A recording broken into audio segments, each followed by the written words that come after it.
Hi guys, welcome to the Judincast. This is for Social Studies 10-1, Episode 9, where we're looking at Imperial policies and practices around the world.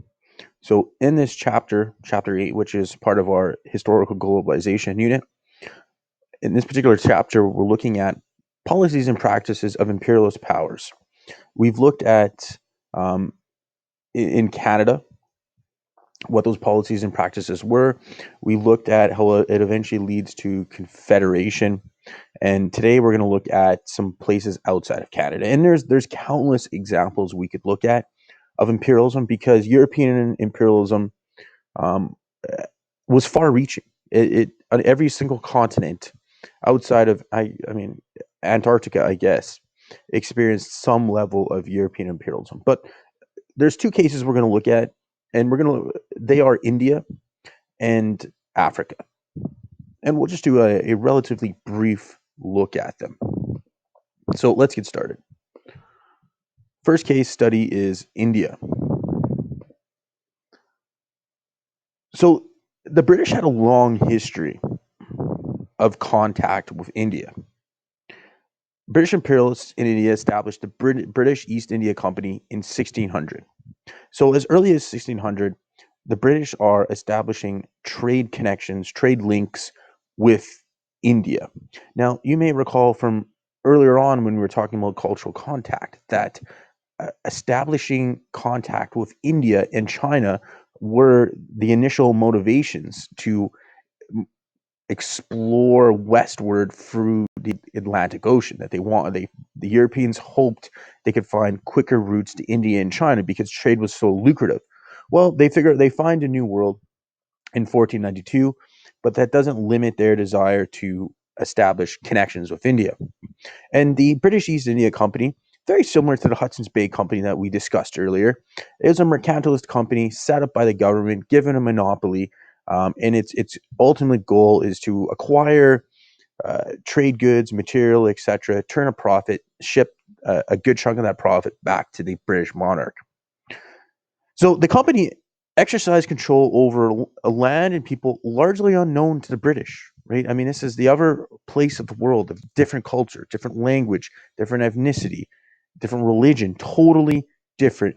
And the initial expansion and control of the British East India Company was actually quite in the 16 and 1700s. They have very limited control on the coast.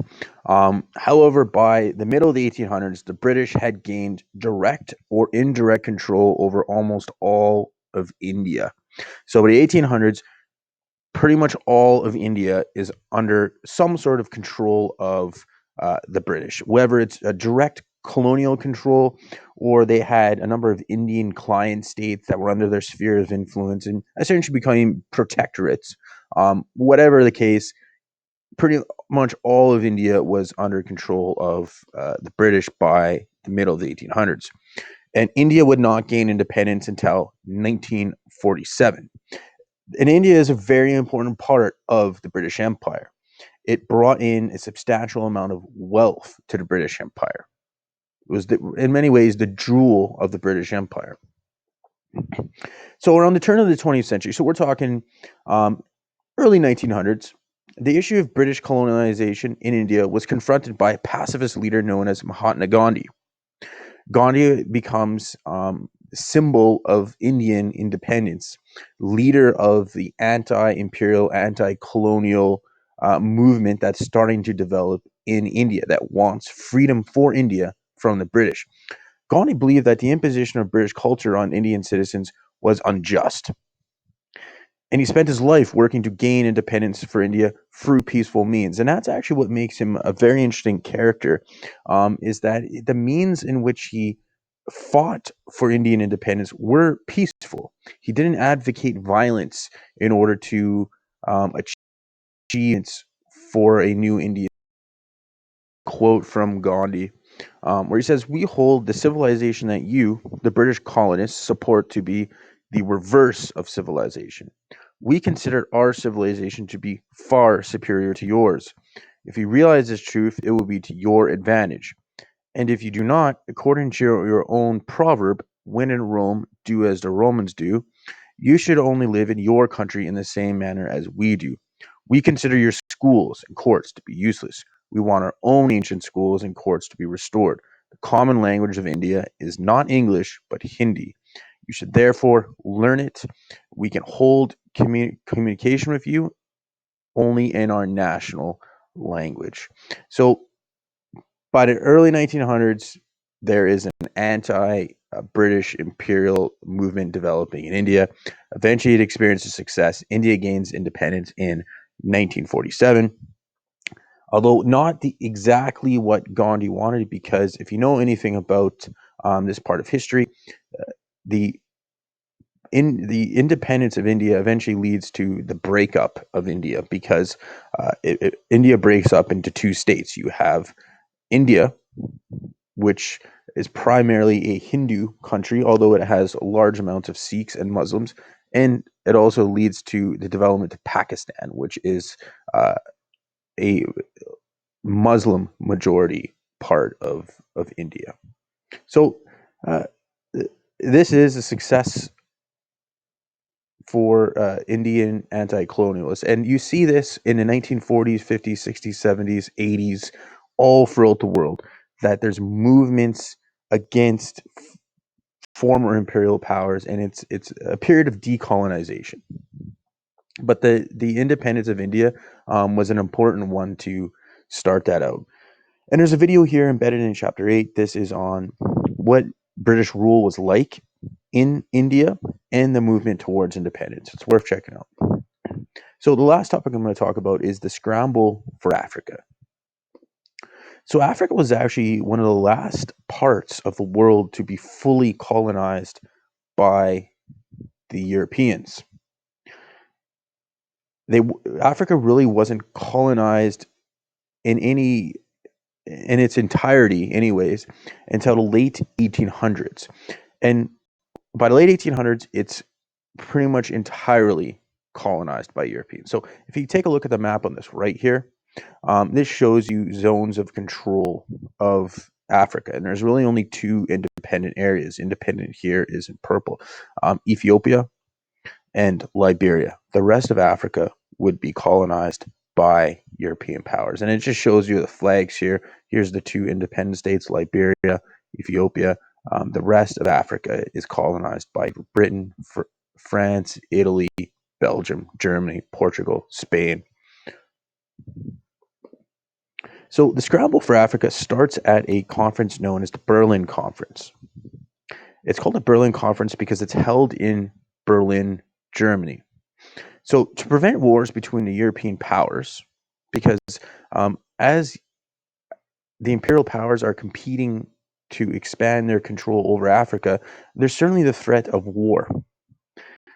And statesmen of these European powers don't want this. So they hold a conference from 1884 to 1885 in Berlin, where there's 14 nations, and these are all European nations. They laid down the rules for dividing Africa. And ironically, they're laying down the rules for dividing up Africa. There were no Africans invited whatsoever. It's like imagine a number of Asian countries meeting in Beijing, and they're going to decide how to divide up Europe without inviting any Europeans. It sounds crazy, but that's what characterizes this period of imperialism. Remember that there's this idea also of white man's burden, that Europeans have this duty to civilize these people who they perceive as being less than civilized. So at the Berlin Conference, essentially any nation could claim land by telling other nations and demonstrating they could control the area. So if you could demonstrate that you could control this area, you could stake a claim to it and become part of your empire. The continent was divided without regard for where ethnic or linguistic groups live. So look at a lot of these borders, right? They're straight lines. These borders were made essentially just wherever Europeans felt they could stake control. They didn't take into consideration ethnic divisions, cultural divisions, religious divisions. So some groups might be split up, Some groups might be put together in a country that they shouldn't be put together. And sorry, I'll go back here. A lot of these borders that are here exist today. So many people consider them artificial borders, that they're not natural borders along ethnic, cultural, religious lines. They are imposed borders by European powers. Um, and these boundaries, they combine people who, in many cases, were traditional enemies and divided people that, in other cases, weren't enemies, that should be living together. And Africa is really considered the dark continent. The dark continent because it was seen as unexplored, right? It's somewhere that needs to be explored by Europeans, investigated, exploited. Explorers and missionaries sparked foreign interest in Africa in the 1800s, mid 1800s, late 1800s. David Livingstone, Scottish explorer, promoted the three C's for Africa: commerce, so to establish trade links; Christianity, to spread religion; and three, civilization, to, of course, bring to Africa European ways of life, European ways of thinking. Henry M. Stanley, who was a Welsh American reporter sent to find Livingstone, his stories of exploration were his source of income. He sensationalized Africa and represented early European business ventures. So there's this great interest in the African continent in the 1800s, that it's this unexplored area ripe for the taking. And there's a number of reasons for the Berlin Conference. I kind of touched on some of them already. But number one, they want to protect trade routes. They don't want a war between European powers. They want to try to talk things through and establish control. There's a national prestige at stake, that countries are competing with one another to show how prestigious and powerful they are. And if other countries have more colonies than you, then that obviously makes them a more prestigious country than you are. So there's a race to acquire these colonies, and having this conference will be a way to divide those up. There's competition between Britain and France, of course. They've been competing for centuries. Is the idea of white man's burden, which I mentioned, where there's a civilizing effect on Africa. Europeans can build ports, railways, a modern justice system, and of course, bring the Christian religion. Africa is seen as a source of raw materials and markets for goods. You may recall mercantilism seeks the acquisition of these goods for their nations. There's a threat of war, as I've mentioned, between European countries in the scramble of Africa. So having this conference will establish some order and some due process in the expansion towards Africa. And ultimately, there's a quest for power. More land equals more power. So all of these things are kind of festering under ground here, and this leads to them eventually having the Berlin Conference, where they're going to resolve the scramble for Africa.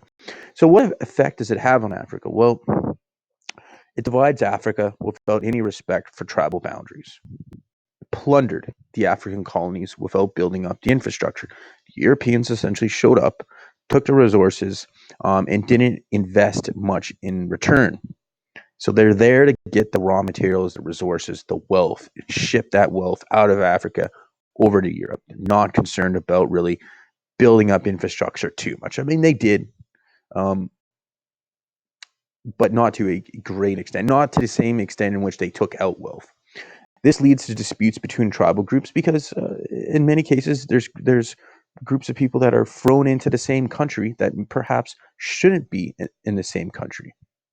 And when Europeans finally withdrew, and Europeans leave the colonies in Africa in the 1950s, 60s, 70s, 80s, is the period of decolonization. When they leave, who fills the power vacuum? Dictators. So this creates a instability in Africa, which in many cases continues today, and its origins go back to the scramble of Africa, to the Berlin Conference in 1884, 1885. So that's two examples for you of imperialism around the world. Those are the only two we're going to look at in this course. Like I said, there's countless examples. The last part of this chapter we'll be looking at tomorrow, and it's just how do we address the effects of imperialist practices, and to what extent should they even be addressed? That's care.